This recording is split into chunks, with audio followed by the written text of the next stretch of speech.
Hello மக்களே, welcome to சுகுசோ kitchen. இன்னைக்கு நம்ம செய்ய போறது தரமான சுவையான தக்காளி குருமா ரெடி. வாங்க பார்க்கலாம் எப்படி செய்யலாம். இன்னைக்கு நம்ம தோசை, பூரி, சப்பாத்தி, பரோட்டா இதுக்கு சூப்பரான காம்பினேஷன் தக்காளி குருமா. வாங்க பார்க்கலாம் எப்படி செய்யலாம்.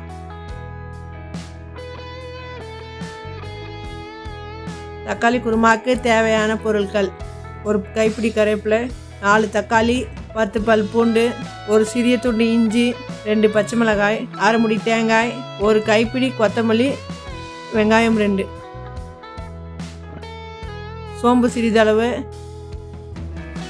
ஒற்றைக்கலை 1/4 கப்பு, முந்திரி ஒரு 10. இது எல்லாம் மிக்சியில் போட்டு அரைச்சிக்கணும். ஃபஸ்ட்டு தேங்காய், இஞ்சி, பூண்டு அரைச்சிக்கோங்க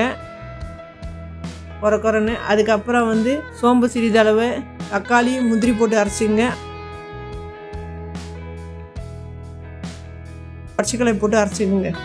கொஞ்சம் குறைன்னு அரைச்சிக்கோங்க. அப்போ தான் குருமா நல்லாயிருக்கும். ஃபஸ்ட்டு கேஸ் ஆன் பண்ணிவிட்டு கடாய் வச்சுட்டு 3 ஸ்பூன் எண்ணெய் ஊற்றிக்குங்க. எண்ணெய் காஞ்ச பிறகு 2 பிரியாணி இலை, 1 பட்டை, 2 கிராம்பு, 2 ஏலக்காய், 1 ஸ்பூன் சோம்பு போட்டுக்குங்க. 2 மீடியம் சைஸ் வெங்காயத்தை நீல வாக்கில் கட் பண்ணி வதக்கிங்க.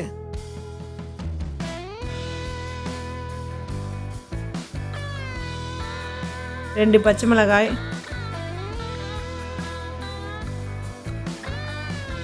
வெங்காயம் வதங்கிறதுக்கு தேவையான உப்பு போட்டுக்கோங்க. சிறிதளவு மஞ்சத்தூள் போட்டுக்கோங்க. போட்டுட்டு நல்லா வதக்குங்க. வெங்காயம் நல்லா வதங்கின பிறகு ஒரு கைப்பிடி அளவு கருவேப்பிலை போட்டு வதக்குங்க.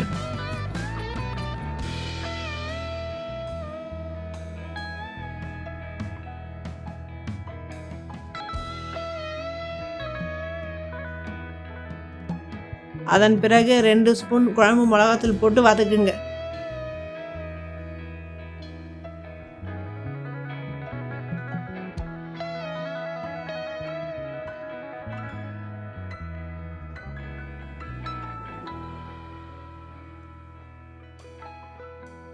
நல்லா வதங்கின பிறகு நம்ம மிக்சியில் அரைச்சி வச்ச இன்க்ரீடியன்ஸ் எல்லாம் சேர்த்துக்குங்க.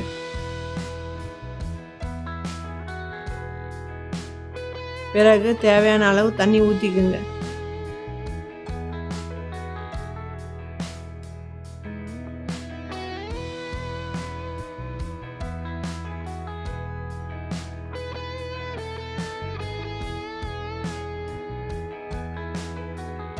அதோட ஒரு கைப்பிடி அளவு கொத்தமல்லி போட்டு வதக்கிங்க.